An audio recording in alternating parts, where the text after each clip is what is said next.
Okay, so where we left off is we'd established some results about what a projection was and how to differentiate with respect to vectors and matrices. And this is going to let us get the main result about PCA that we want.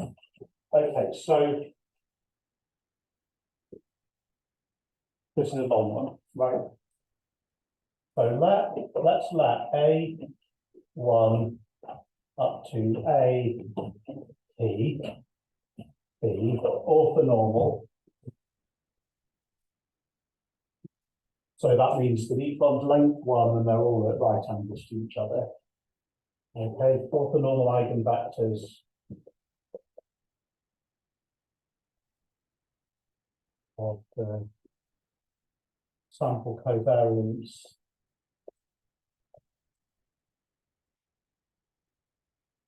S.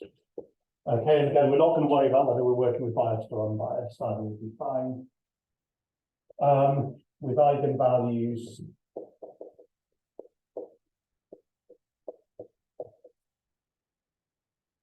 lambda 1 bigger than or equal to lambda 2 bigger than. So we've ordered these according to the eigenvalues, and some of these can be equal. In which case ones that are equal form a degenerate subspace, but we've still imposed orthonormality, so that's going to be okay. Okay, then projecting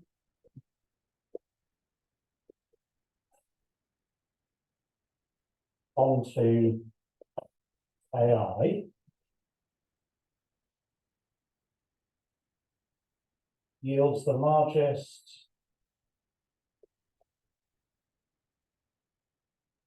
possible projective variance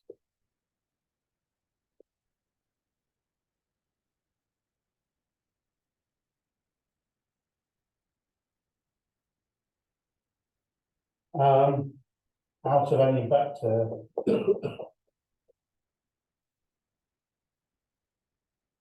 we project onto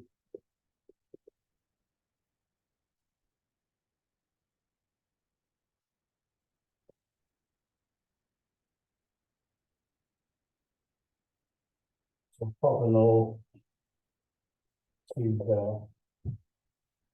vectors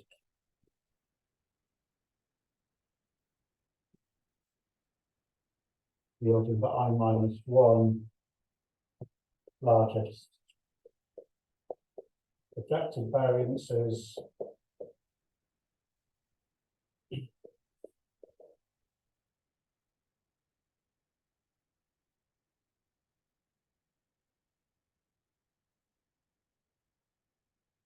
the projective variance is equal to lambda 1. Okay. So before I show you why that's right, let's just think about what we're trying to do. Okay. So we've got some data that's like this. And what we suspect from the motivator, so here's our original observations, x1, x2, okay? And so we know that the data, suppose the data does look like a multivariate normal. So when I say it looks like this, I mean there's the ellipse, right? And here we've got the major and the minor axes of the ellipse, okay? And so what we're saying is if we want to start, we want to, we're going to start with A1, the dominant eigenvalue vector, yeah? And then the issue is that we know that for this one, we're going to go to A1, then A2, yeah? So hang on, so here's A1, and here's A2.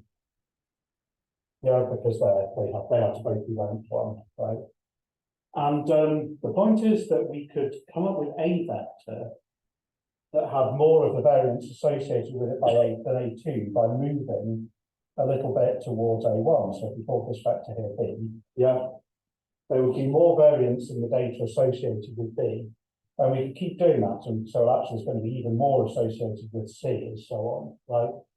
So if we don't impose that the new vectors we're going to project onto are orthogonal, we're not going to get anywhere, right? So we know that the So implicit in this, well, not implicit, but implied by this wording is that the dominant eigenvector is the first one to project onto and gives you the biggest projective variance. Yeah. But then we have to impose something, because otherwise the next one is going to be the one that's a tiny, tiny bit, and then a tiny, you know what I mean? It's going to be infinitesimal amount, so there's no criterion to stop us with projecting the whole way along. So what we're trying to do is come up with a series of projections that are in some sense explaining, start off explaining the most variance and then explain less and less. And we're going to impose orthogonality because otherwise, because that criterion of orthogonality lets you, lets the procedure sort of terminate, right, and actually tell you something. So that's just motivation. Okay. So why do you care about this? And I'm going to write down later the algorithm that follows due to it. Okay, so now so the way we're going to show this is by induction.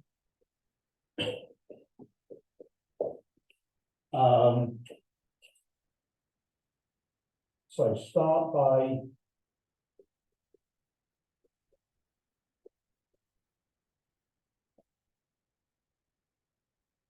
we're going to, the base case for the induction is going to be just given a choice of any direction, which direction yields the maximum projective variance.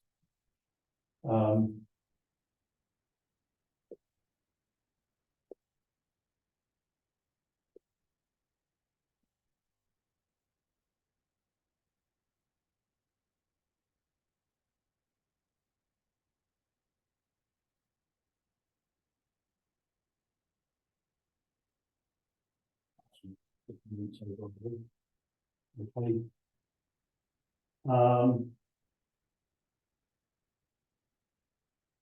So taking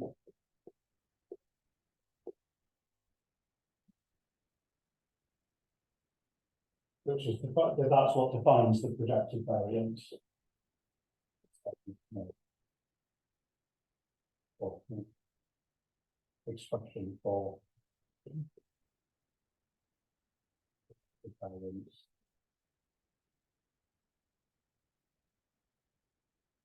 Yeah. We want to maximize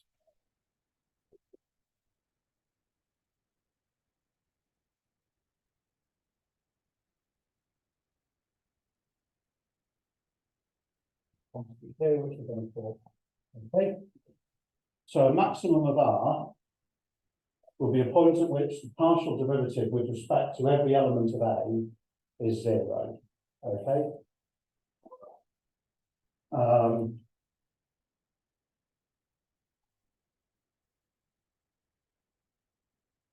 So the maximum of R,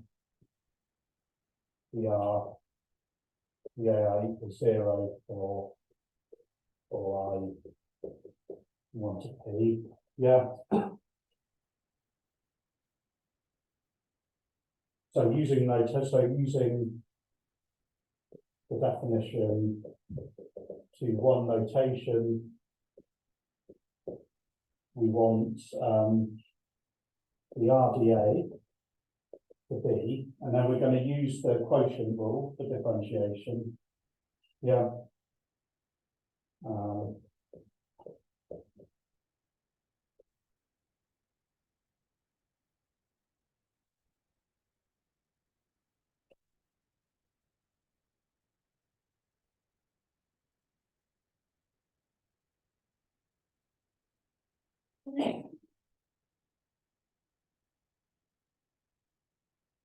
Okay, so that's using the quotient rule. And I'd also like you to note that this here, this is equal to A transpose A. This whole thing here is equal to A transpose A, which is equal to A transpose I. A, because their density matrix doesn't change things, so that's just a special case. differentiating this with respect to A behaves like differentiating A matrix A with respect to A. You only have a simple matrix in the middle. And that's equal to square root of 2s A minus A there. We should have to see something like that. I think it's missing. Something's on side one. A, yes, so that's from 1 and 2. Then all over 4, which we want to equal 0, right? So this is the condition that we're trying to impose. Okay, so then this is going to be the equation Q6. Okay, so then what we want to do is multiply both sides by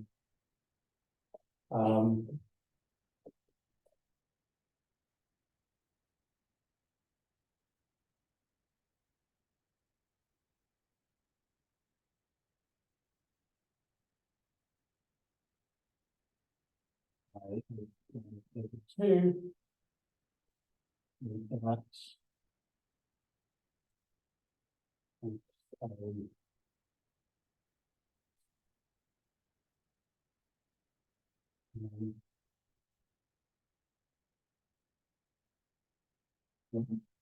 so that's just we've divided by 2 and multiplied by A squared, yeah. And what if you notice this here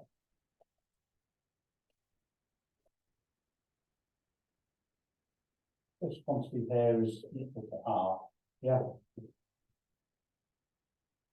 A projected variance. So this is the same equation as saying that S A is equal to RA, yeah, which is the eigensystem equation.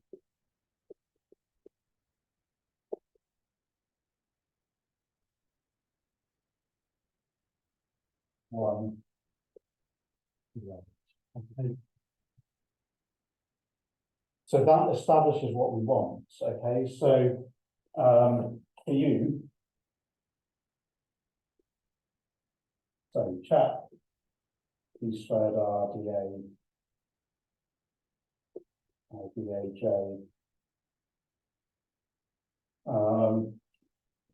If you want,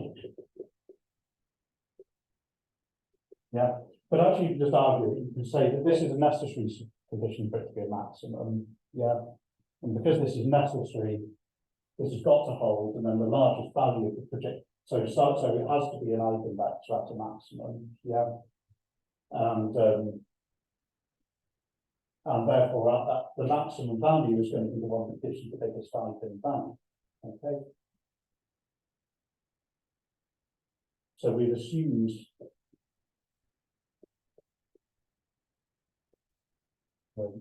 possible joints.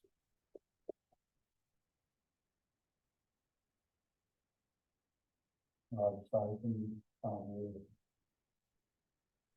is lambda 1. Okay. So A1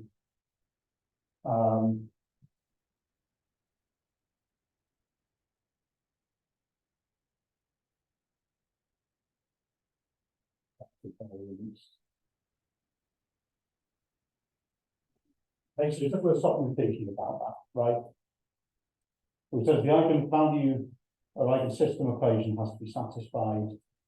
And given that, we want R, which is the projective variance, and which plays the role of the eigenvalue in this equation to maximise what's going to maximise it is by construction, the largest eigenvalue.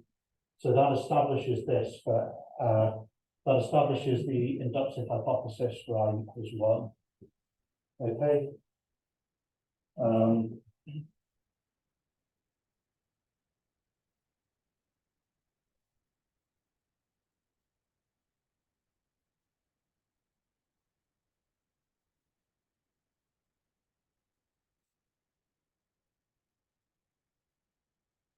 So now assuming we have a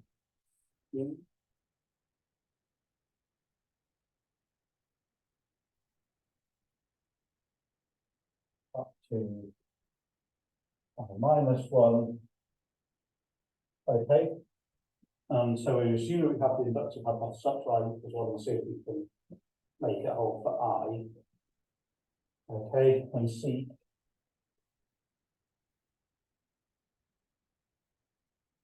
the vector V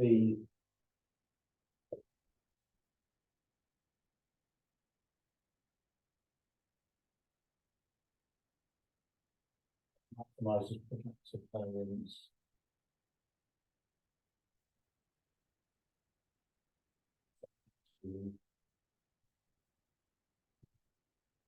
So we need to have problem to everything, so that's the A1 plus everything else dotted with that. That's going to be 0. Okay. And the reason is we've assumed the inductive hypothesis, so these things are already orthogonal to each other. So this is, because these are already orthogonal to each other, this is sufficient for it to be orthogonal to all of them. Okay. So again, that's just one to think about. It follows straightforwardly from the assumptions. Okay. So then the technical thing we need to do is do a Lagrange multiplier calculation. So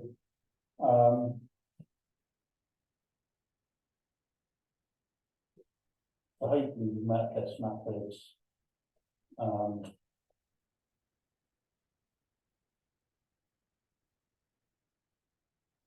And the point is, what you do is you're trying to maximize the projective variance plus the Lagrange multiplier times the condition. Yeah. So we look for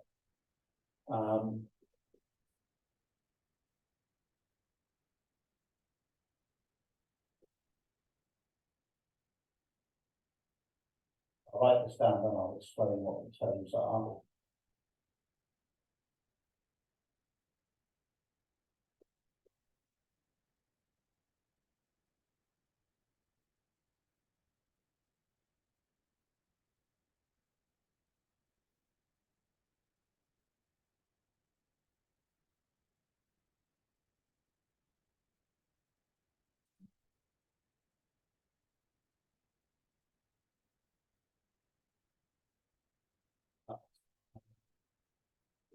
Well, but the point is that this is the projective variance.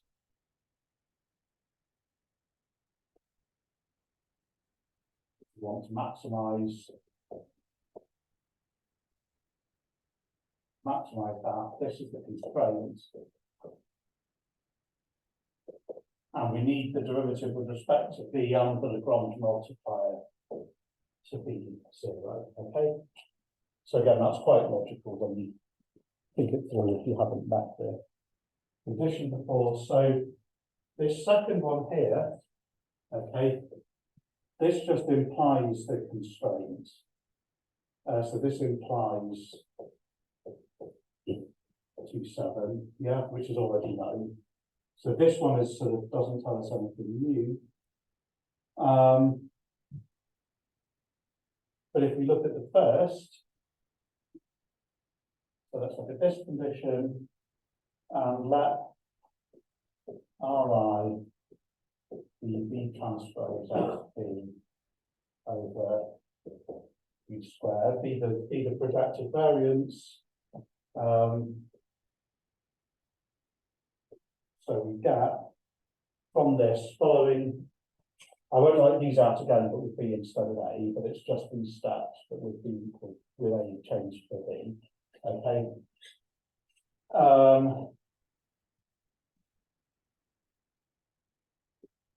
You get S minus R I on the identity matrix on B minus R gamma A 1 plus 2A I minus 1 on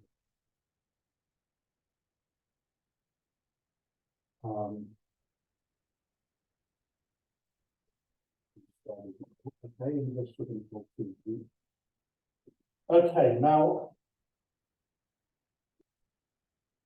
the point is we want B to be orthogonal to these, okay? So in general,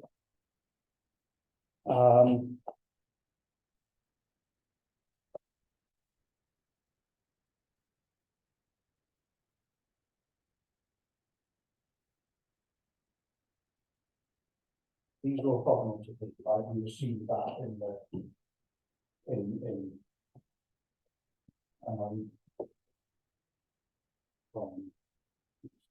okay. And so the point is that that means that this equation has to be zero. So if you've got two vectors that are orthogonal, yeah, and you want alpha A and beta B, right, and these are at right angles, even if they're just linearly independent, the orthogonality is sufficient, yeah.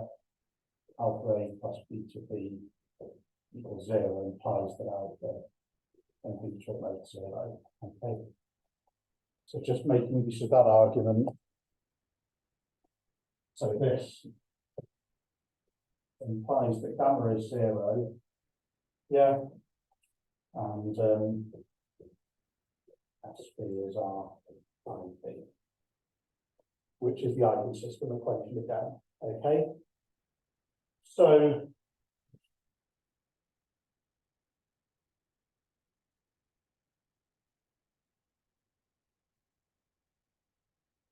yeah, the next largest I is lambda, yeah, or it might be the joint next largest. Yeah, and that's because the inductive hypothesis is that the whole thing holds up to I equals I minus 1. So we've used up the first I minus 1 of these, and the next one left is I, lambda I, yeah. And we want to get the biggest projective variance that's consistent with the constraint, and so that it's necessary for this eigensystem equation to hold, and so the next biggest one that we've got is lambda I. And therefore B is AI, which completes the argument. Okay, so that's why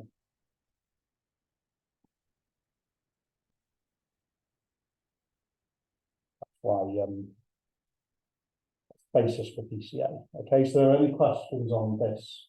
Any questions on this argument? Anything you think I've missed out, written wrong, minus signs? Apologies for small writing, actually, if you need to write better, do so.